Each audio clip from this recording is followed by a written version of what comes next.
maybe when we're talking now, Israel just bombed Qatar, and I had their defense minister Israel caught saying, with long arm, Israel can attack whomever they want to attack as long as they're Hamas.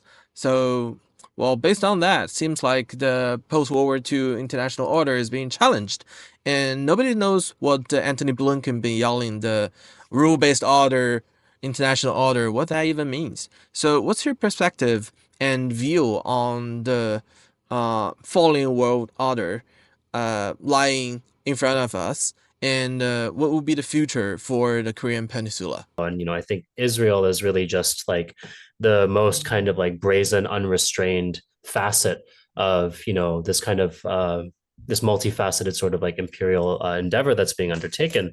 But when it comes to the international order and how it's effectively being destroyed by the U.S., which at one point in history was its author, I think that's also a reaction to what we're talking about in terms of the rise of the global South, in particular to the rise of China, because they don't want these multilateral institutions. I mean, to the extent they were ever multilateral, which is very debatable and contested, but they don't want the UN or any other kind of international body to act as a stumbling block or a barrier to their ability to essentially maintain global hegemony, right? And they also don't want it to be a vehicle for countries of the global South to assert their sovereignty, to band together to assert their common interests, right? And so I think there's a big, big struggle now taking place internationally. And I think, countries will continue to engage the UN for some time. They will continue to try to preserve, what they can get out of the UN system, which, is, I think, just a process that's being guided by historical necessity. But I think at the same time, what we're seeing is that, there's these other kinds of alternate structures that appear to be slowly materializing before our eyes, right? What was very significant about, this parade in Beijing is, that so many countries were brought together, that it was happening, I believe, on the heels of the Shanghai Cooperation Organization's conference, right?